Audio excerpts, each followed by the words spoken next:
Actually pretty advanced for its time. That's what I'm saying about this game. A lot of people like look at it and they're like, oh, it's a Doom clone. Not really. Like, yeah, it has the same engine, same gameplay, but it has objectives, items, just a lot of little differences. I don't think that's the right way.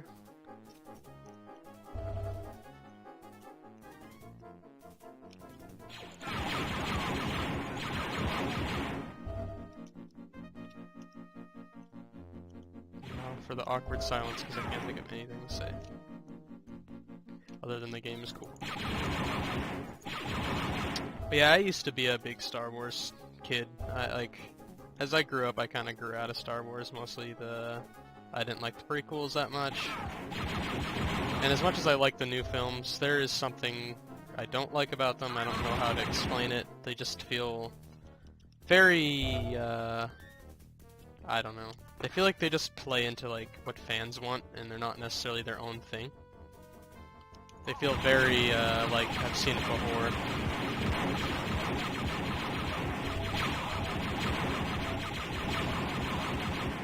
Like Rogue One was a film I really liked, and then like as I really began to like think on it and watch through it a second time, I began to realize that it honestly had some problems. Like it wasn't as good as I originally thought it was. It's a very entertaining film to watch, but on terms of like a lot of the story and characters and stuff, it's actually not that solid. Also, I'm a little salty that it did decanonize the Jedi Knight series, just so they could have that movie. Now, this game is like a game that, like, you know, I don't care if people don't want to be involved with it, you know. They're like, they don't want to make story for it or anything, because it is a fairly old game, and how do you really turn this into an interesting movie? But the sequel to this, Jedi Knight, and Jedi Knight 2, those games are actually very good. They're super solid. So now we got power back on, I can open all these doors. Oh. Who shot at me? He did.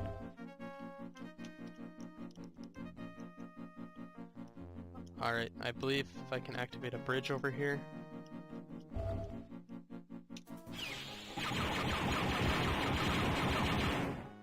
I know what you're saying, like, how do you think this level design is confusing? It's not that confusing. Well, the point is that this level design doesn't get confusing till late game. The levels definitely do start to look very samey. Elevators that don't look like elevators, etc. It's not horribly like confusing. Like I've never gotten lost for extended periods of time in this game, but I know as a kid this game gave me a hell of a lot of trouble compared to something like, say, Doom.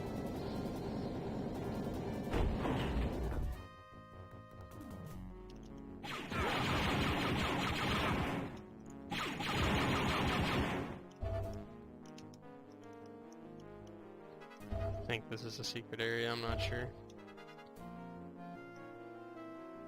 At some point in video game history, they started adding, like, notifications when you found secrets and stuff. A lot of the other games didn't actually do that. Although I think maybe Wolfenstein did, despite how old it was. Man, look at that messed up buggy door. Actually kinda interesting.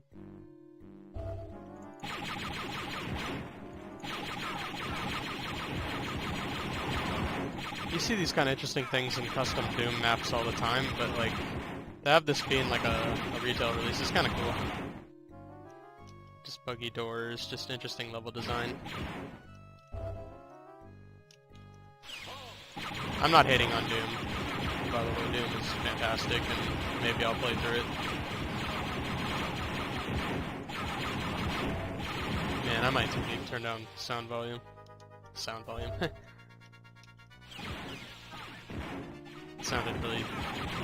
sounded really redundant in my head for some reason. Because I could have just said turn down the sound.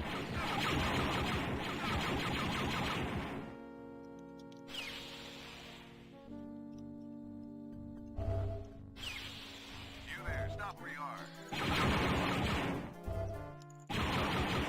Stop, rebel. Stop, rebel scum.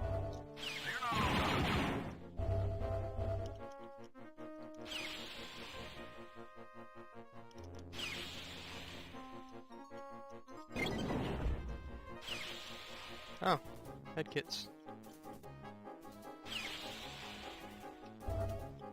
I really wish I could play this at a higher resolution, but it's not easy to get this game running at a good resolution. The one way I found to do it had pretty frequent crashing issues, and I would rather play the low resolution than have it crash every 5 seconds. Go ahead, Kyle. Looks like I found something that can help us out. Get back to the landing pad and I'll meet you there.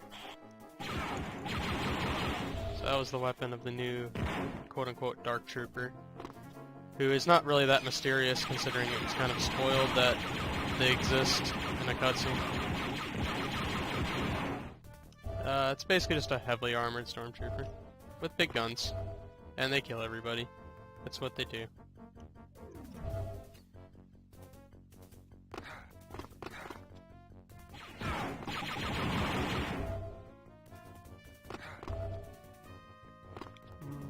I think I just have to go back to the landing pad now.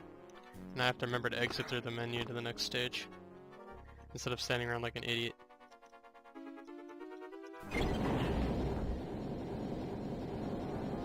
This game is going to get a lot more complicated, trust me. Although the gameplay stays pretty similar.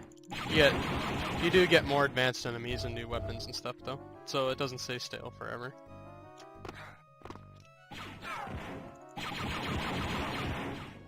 Although it doesn't get as diverse, say like Doom, which has very high enemy diversity.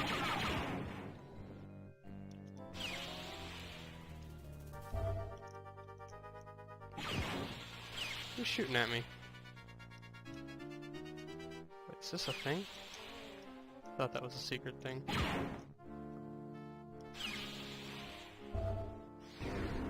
I think enemies can see through doors slightly, so sometimes they shoot when you walk past them. Just like a engine bug or something.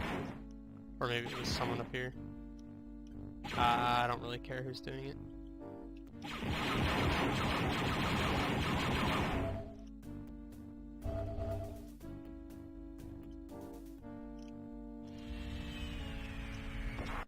Alright, next mission it is. Let's go. Thing you found was a weapon of some sort, too large for any human to use. Yep, it's a weapon.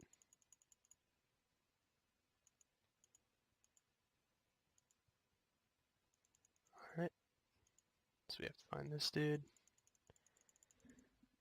So I remember this being the first mission where I would get lost as a child. And it's probably the first level where anyone could get lost. It's a sewer level. And all you have to do is find some guy. That is literally the objective. And you basically have to go down these sewage drains, and they go past various areas. There are various things that change other things in the sewage paths. And at the end of the sewage path, you end up in like a kind of a drainage area, and you have to take elevators up to go back to the start and go down other sewage tunnels. It's not a horribly complicated map, but I guess when you're young, it's pretty complicated.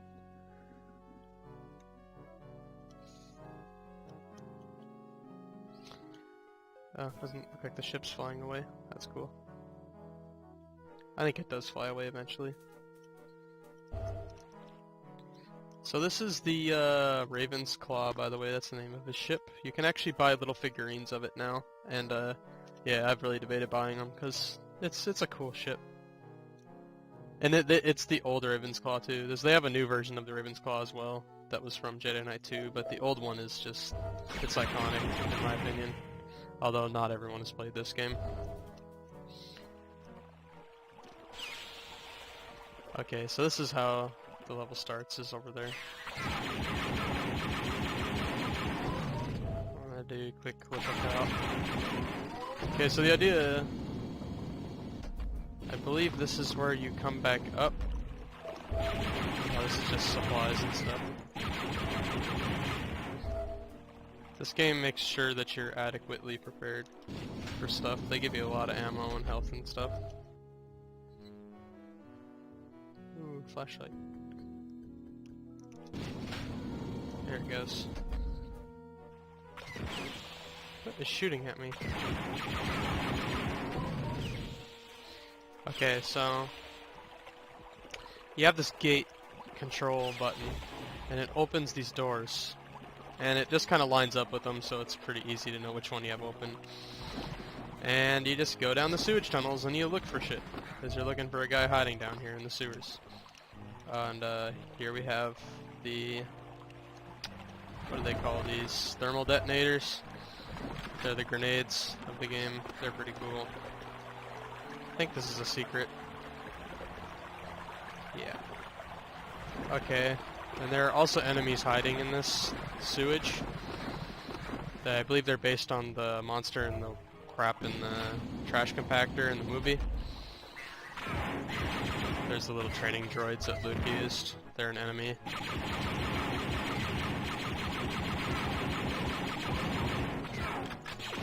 This is an example of how the pistol can be useful, because you can snipe with it. I think the idea is that you want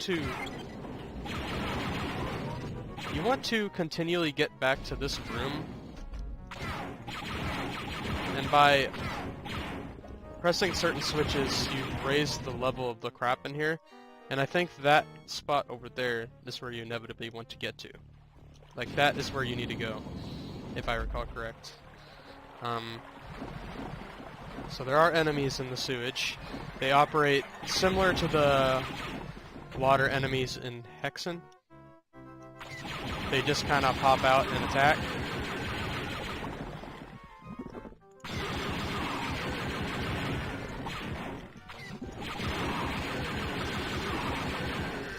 They are, fortunately, a melee enemy, so they are fairly easy to deal with. I think they are the first enemy that bypass